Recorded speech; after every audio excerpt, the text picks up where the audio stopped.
Tottenham aurait rejoint la course pour signer le milieu de terrain de Brighton, Alexis Mac Allister, après les performances impressionnantes de la star des Seagulls lors de la Coupe du Monde au Qatar. L'Argentine est qualifiée pour les demi-finales après la victoire de mauvaise humeur de vendredi contre les Pays-Bas, qui ont réussi à se qualifier au tir au but. Le milieu de terrain de 23 ans est actuellement sous contrat avec The Seagulls jusqu'à mi-2025. L'Argentin n'a signé son dernier contrat qu'en octobre, le sécurisant pour les 2 prochaines saisons et demie, avec l'option d'une année supplémentaire.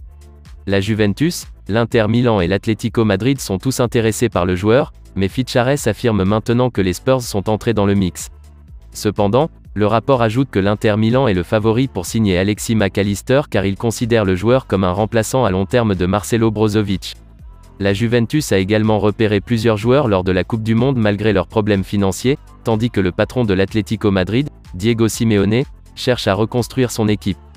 Quant à Tottenham, Alexis Mac Allister apporterait une créativité indispensable à la salle des machines d'Antonio Conte. Le chef des Spurs est bien connu pour vouloir un meneur de jeu en janvier.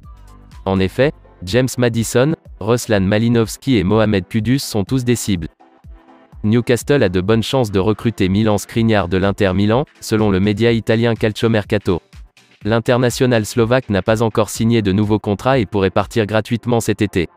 Les Magpies en ont fait l'une de leurs principales cibles et pourraient l'attirer en Angleterre, même si la qualification en Ligue des Champions devra d'abord être assurée. Newcastle occupe actuellement la 3e place du classement après un début de saison extrêmement impressionnant.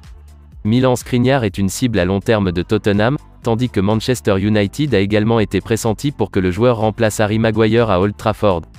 Cependant, une grande pierre d'achoppement demeure sous la forme des géants français du Paris Saint-Germain. Le rapport ajoute que la Ligue 1 est également dans la course, et que Milan Skriniar pourrait préférer un transfert en France plutôt qu'en Angleterre.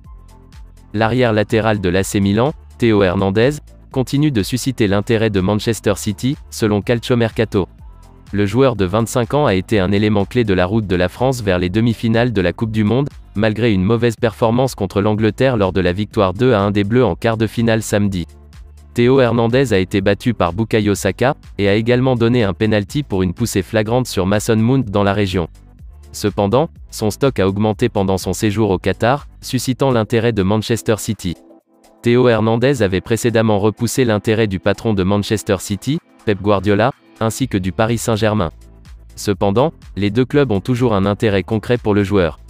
L'arrière-gauche a précédemment déclaré qu'il ne voyait son avenir qu'à l'AC Milan, mais son agent a maintenu la communication ouverte avec les parties intéressées.